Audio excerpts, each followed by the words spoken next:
Hello and good evening, everybody, and this tonight is going to be episode 35 of Album Rant, and it's really great to be back and everything, and I'd like to move on with business as usual. And to kick things off, I would like to, for the very first time tonight, talk about an artist by the name of Uriah Heep, who I have alluded to many times on previous episodes, but I've never done an actual episode on a Uriah Heep album, and so tonight I am going to fulfill that promise to actually do an in-depth review. And I have chosen to focus my attention tonight on their third studio release, released in 1971, entitled Look at Yourself. But just to sort of help you understand how we got here, they are an English rock band, or they've also been described as progressive rock, and they've also been described as heavy metal in some cases. But they originated in 1969 in England, and to date, these guys have 25 albums. No, I have not heard all of them. I cannot say that I have, but I hope to one day. And they have also had a very, very revolving door of group members. They have had so many lineup changes throughout the decades, but still, you know, if they're making great music, why stop? Okay, if you got to trade some people out to continue, I say go for it. But their initial album came out in the year 1970, and it was entitled Very Evie, Very Humble. I believe I said that correctly. If I didn't, I don't care. But the lineup on that album was David Byron on lead vocals, and boy, he is a master of lead vocals. He has quite the range in his voice. He can get all the way up to that falsetto. We have Mick on lead guitar. He is the one consistent member throughout every single Uriah Heep album. We had Paul Newton on the bass guitar, someone by the name of Ollie Olsen on the drums, and then the one and only Ken Hensley on keyboards and occasional lead vocals. So, I gotta say, I really, really liked this debut album. Some of my favorites are the song Gypsy. I have many songs entitled Gypsy, and I alluded to that earlier, but out of all the songs called Gypsy that are within my collection, I think the Uriah Heep one came first. I might correct myself later, but I'm pretty sure they did the initial original Gypsy song. Now, I'm sure there are other artists out there who have a song called Gypsy that I haven't heard of. Some of them may have come before Uriah Heep, but in my world, in my collection, my discography, this is the earliest song called Gypsy that I own. And it kicks off with a very, very, very phenomenal guitar solo, but then it starts getting very, very slow. Dun, dun, dun, dun, dun, dun, dun, and it's incredible. It's very, very slow and very, very brooding, but I absolutely love it. And David Byron, again, he's got a very unique vocal range. He's, in some instances, he sounds like he's performing more mainstream material, almost folk music, but then he can really reach those high notes and he sounds a lot more aggressive and I don't want to say demonic, but he's definitely leaning towards that direction. But that was probably the big hit off of Very Evie, Very Humble. Some of the other songs on there that I have a huge appreciation for are Walking in Your Shadow and Dream Mare. I think I said that correctly. I was going to sing a little snippet from there, but now I've come to realize I am just going to mess it up. But believe it or not, Very Evie, Very Humble Very Evie, Very Humble did not get very good reviews initially. And one reviewer, from what I read, actually said, if this group makes it, I'll have to commit suicide. It's quite the hyperbole, don't you think? I mean, I don't really like any current artists today. I really don't, except artists that I have loved for decades that are just putting out new albums now, but I'm not going to threaten suicide, and I don't think this person should have either, but I sure hope they didn't follow through on it. But today, the debut, Very Eevee, Very Humble, is considered to be one of their stronger records, so it has kind of found a new appreciation throughout the years, and I'm very, very happy about that because it's a very, very good album. But despite the bad initial reviews, I should say, that did not stop them, because shortly after that, they released their follow-up called Salisbury in 1971. And this one really kicked up the prog-rock elements, and it was only composed of 6 tracks. Some of my favorites were Bird of Prey, Lady in Black, High Priestess, and the title track. Love Bird of Prey, but Lady in Black is probably my favorite song from there, and that's also not the only song that's in my discography that's called Lady in Black. Merciful Fate has a song called Lady in Black as well, so there's that. Lady in Black really delved more into folk music, but it just works. I don't know why, it just works, and I love it. But apparently David Byron did not share my opinion, because he allegedly refused to sing it because he just didn't like it. Whatever, so Ken Hensley, who was the one who wrote it, actually does perform the lead vocals on Lady in Black. And he also performs lead vocals on High Priestess, so right there, 2 out of the 6 songs are not sung by the lead singer, so whatever. But here's the thing, I have a very hard time telling them apart.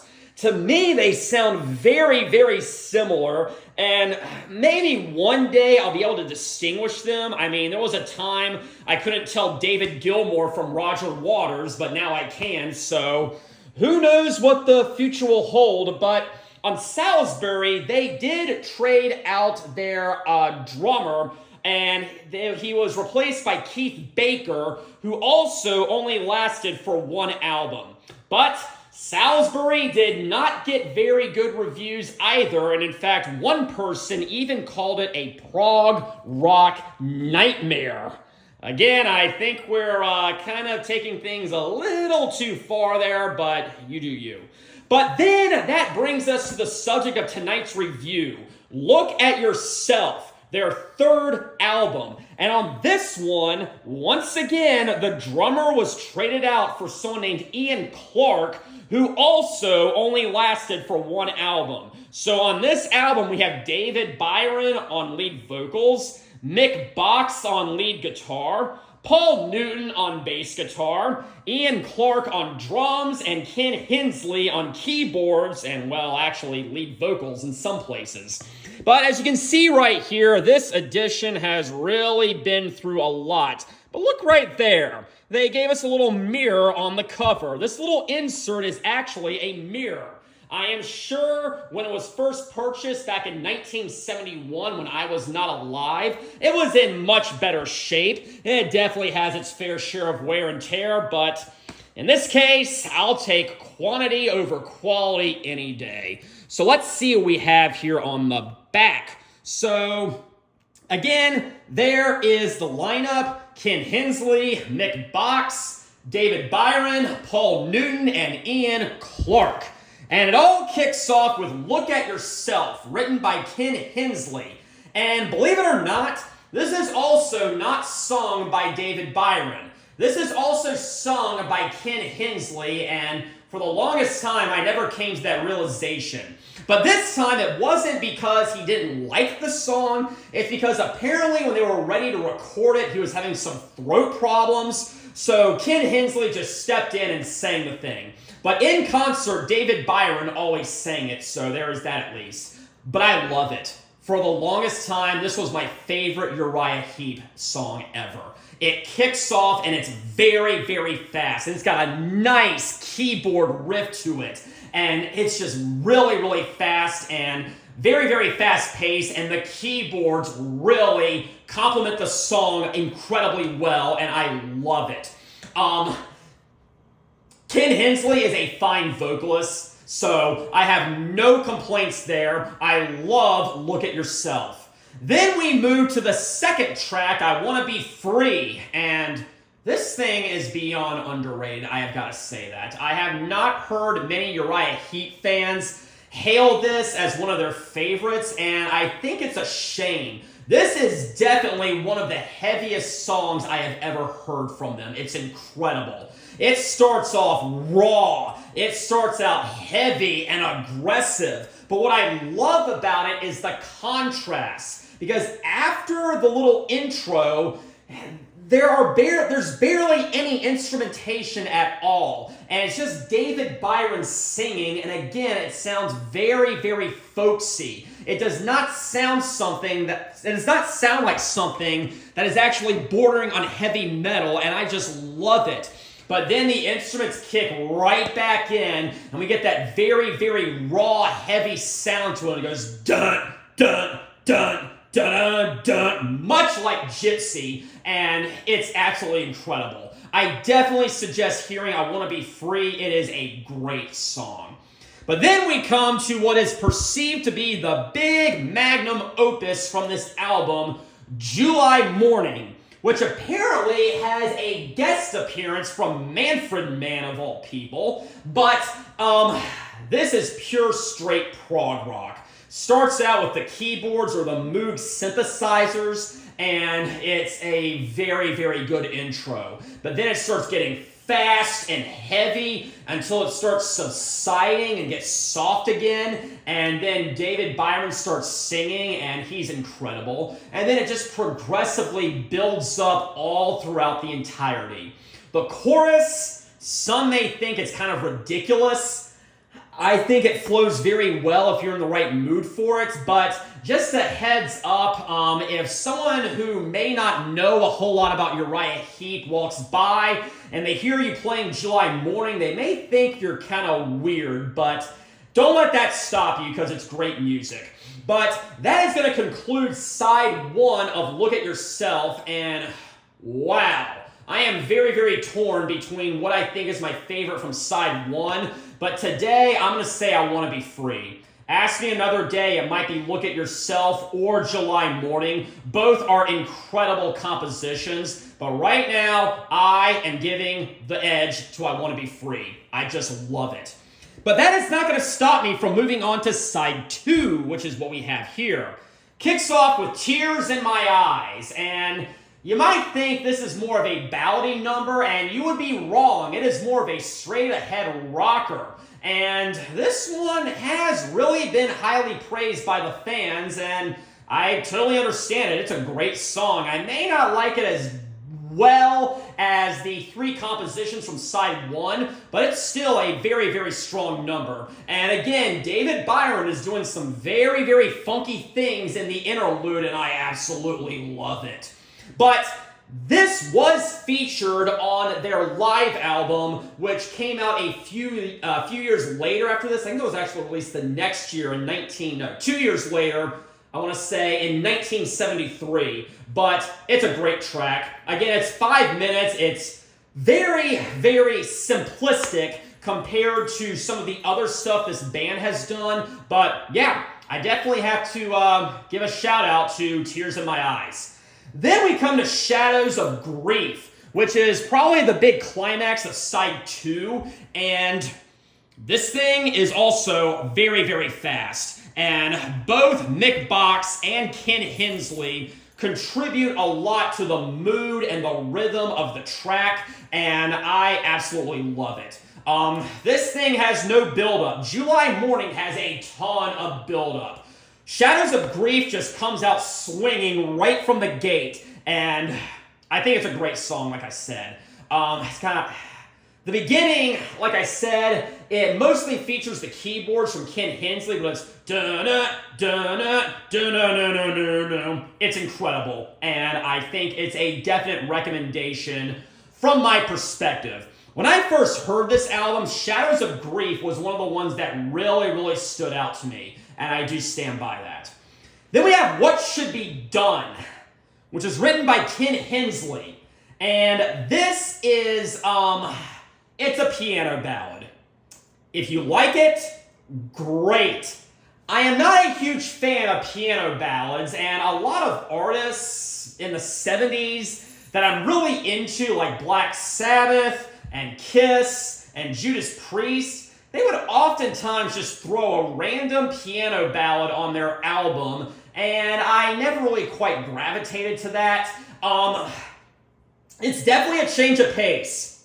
I have got to give them this. They do not do the same thing on every track. There are some bands that do. These guys do not. So I do respect them for, kind of switching things up a bit and diving into various genres. But at the same time, if you're going to do that, the entire album is not going to appeal to everyone. And if this had been one of the big radio hits, if they ever really had a radio hit, I could imagine a lot of people, namely women, may have heard What Should Be Done, be like, oh, I love that song. Who sings this? Uriah Heep? I'm going to go check them out. And then they discover that the rest of the album is completely different. But it ends with Love Machine, and it's 3 minutes and 37 seconds, and this was written by Ken Hensley, David Byron, and Mick Box. I think this is Mick Box's only writing credit on the album. Yes, it is. And it's pretty straightforward. It's a pretty fast-paced rocker, and I still really love it. Again, Ken Hensley is lending himself quite a bit on this, and it works so well. The guitars and the keyboards complement each other so incredibly well on this album, and that is something that I really love about it. Sometimes I think keyboards work very well. Other times I don't. In the late 80s mostly, when everything was getting all polished and trying to get on MTV and everything, bands would often incorporate keyboards when they didn't need to, and it sounded ridiculously sappy and stupid. But back in the 70s, I think a lot of artists really incorporated it very well and meshed it in a way that really, like I said, gives the tracks a much-needed new feel to it, and I really love that. Now, Uriah Heep, they are very well known in the heavy metal community. I mean, King Diamond, of all people, loves Uriah Heep. When I saw him back in 2019, they played one of their songs called The Wizard right before they came out, and it was pretty incredible. But I can definitely see how King Diamond may have been influenced by Uriah Heep, mostly the falsetto, which he is most well known for. But Uriah Heep sounds a lot like Deep Purple, in my opinion. I can definitely see that. I'm not sure if either artist was influenced by the other. Deep Purple does predate Uriah Heep by a couple of years, so it may be that Uriah Heep was heavily influenced by Deep Purple, but at the same time, that is before Deep Purple really hit it off. But regardless, this is kind of a less mainstream successful version of Deep Purple, but it is just as epic, and I really think that they deserve another listen. Funny thing I should say that. I initially got into Uriah Heep back in college, right around 2006, I want to say, and I bought their greatest hits. I was like, this is all right. I got a couple of their albums for Christmas, and I was like, this is all right. This is pretty good. It's worth a listen every now and then. And then I kind of forgot about them for like a decade or so.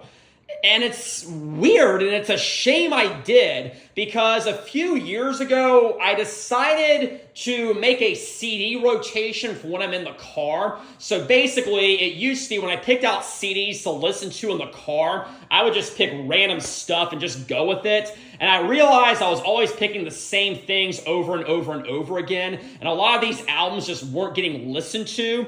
So I came up with a system where I rotate through every single album I own, and when I came to Uriah Heep, I was like, wait, why have I not listened to these guys in such a long time? This is awesome. This is incredible.